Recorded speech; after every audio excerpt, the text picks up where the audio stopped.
Bonjour à tous, j'espère que vous allez bien.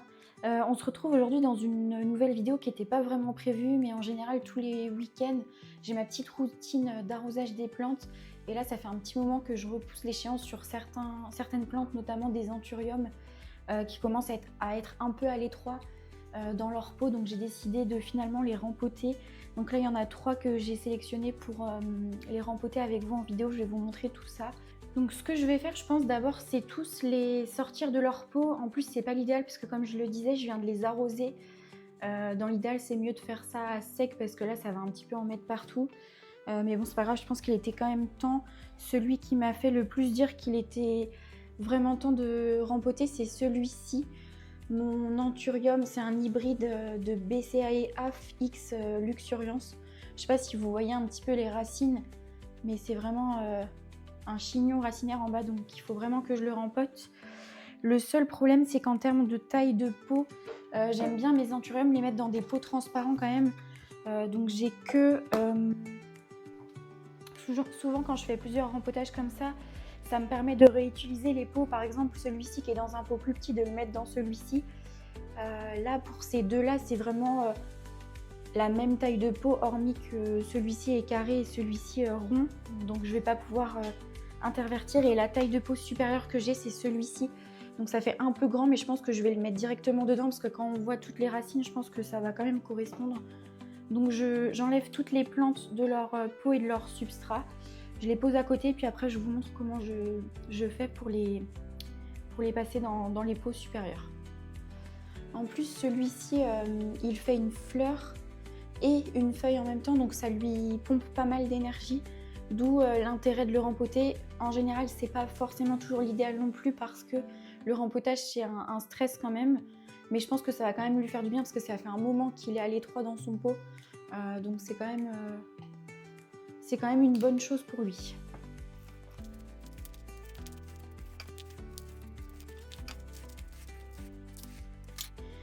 Donc voilà ce que ça donne. Pour vous montrer déjà, en général, quand la motte ne se défait pas du tout comme ça, c'est que ça commence à faire ce qu'on appelle des chignons racinaires.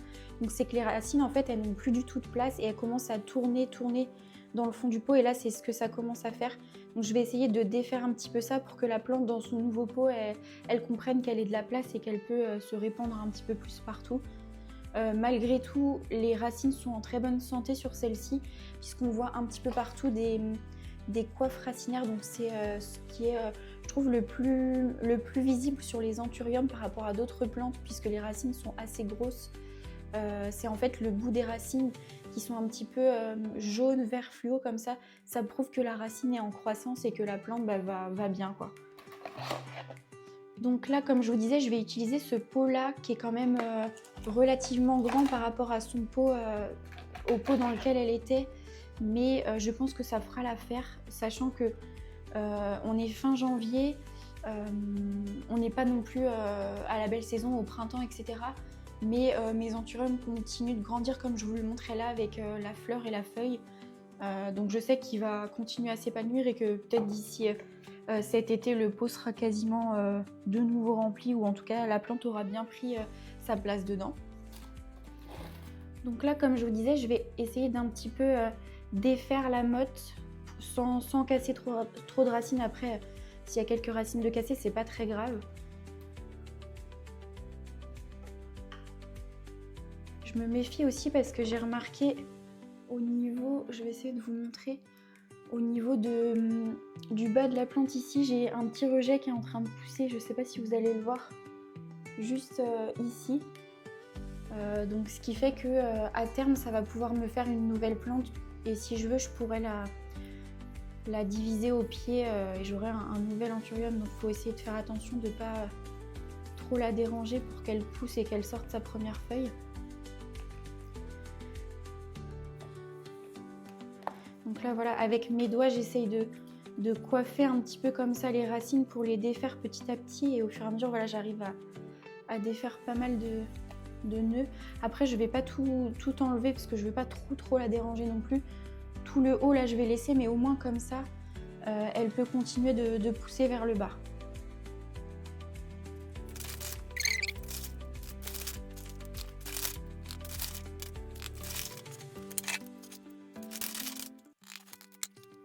Donc là voilà, j'ai fini de rempoter ma plante. Pour toutes les plantes que vous rempotez et encore plus pour les anthuriums, il faut essayer de veiller à mettre la terre au moins au niveau où elle se trouvait dans l'ancien pot, puisque les anthuriums, eux, encore plus, font des racines au niveau de la base. Et donc, le mieux, si vous pouvez les enterrer au fur et à mesure, c'est aussi bien. Je vous reprends quelques semaines plus tard parce que pour la première vidéo, j'ai dû arrêter de filmer parce que la lumière n'était vraiment pas bonne. Avec le temps qu'on a depuis plusieurs semaines, c'était très sombre. Donc là, j'ai repris un matin, je crois que ça fait 2 ou 3 semaines. J'ai fini par rempoter les 2 anthuriums comme vous le voyez là. Je vais vous montrer ça en accéléré sur la partie anthurium Delta Force que je suis en train de dépoter là. Et je ferai ensuite l'anthurium Veitchii également.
Et voilà les 3 anthuriums que je viens de rempoter.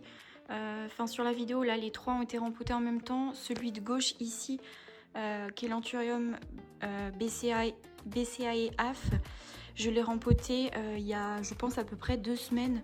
Vous devez voir à quel point la dernière feuille a poussé, la fleur aussi. Elle est d'ailleurs en train d'être à la phase mâle et commence à me faire du pollen.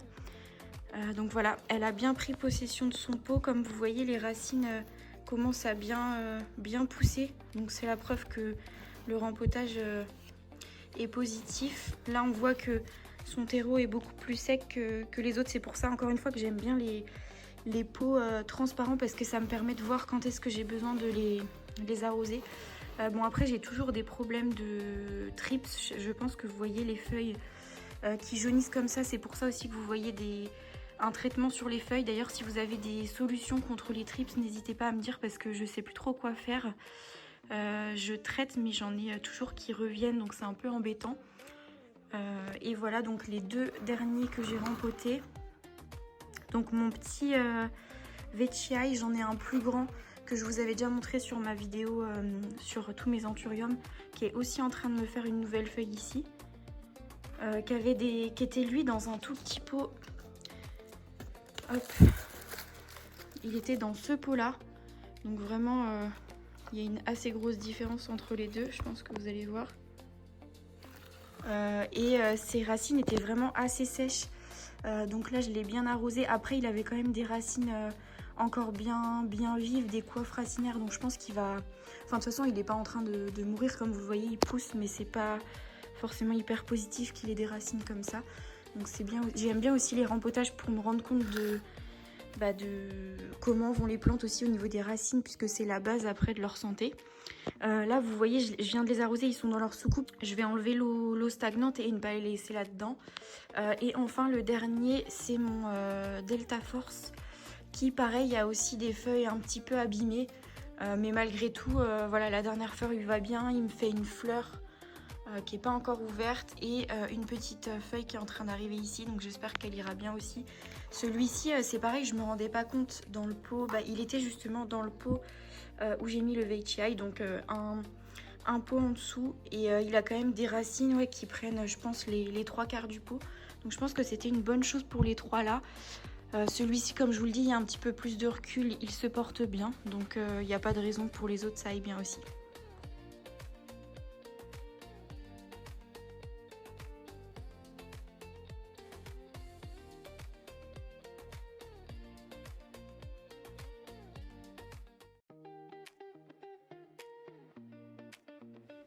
J'en profite d'arroser les anthuriums que j'ai rempotés pour arroser aussi le reste de mes plantes et faire un petit nettoyage. Là, c'est notamment tous les bulbilles d'Alocasia Friday que j'avais récupérés sur mon gros Alocasia que j'ai planté il y a quelques mois et qui commencent à devenir des petites plantes avec 2-3 feuilles chacune.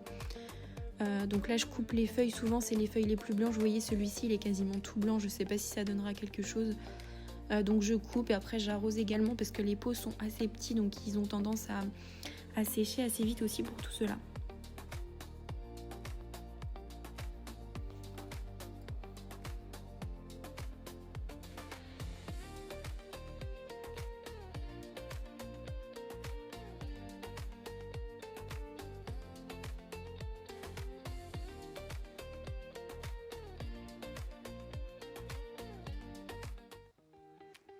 Là, j'en profite pour vous montrer ma bouture de Hoya SP Loé Province, je ne sais pas si ça se prononce comme ça, qui commence à pousser. C'est un cutting que j'avais eu de ma commande de chez Rhinoplante, que j'avais eu en cadeau. Là, j'arrose aussi tous mes petits spécimens de Hoya qui sèchent aussi vite, qui sont dans des pots que je devrais rempoter bientôt aussi. Le Serpens que j'avais eu justement chez Rhinoplante et le Manipurensis.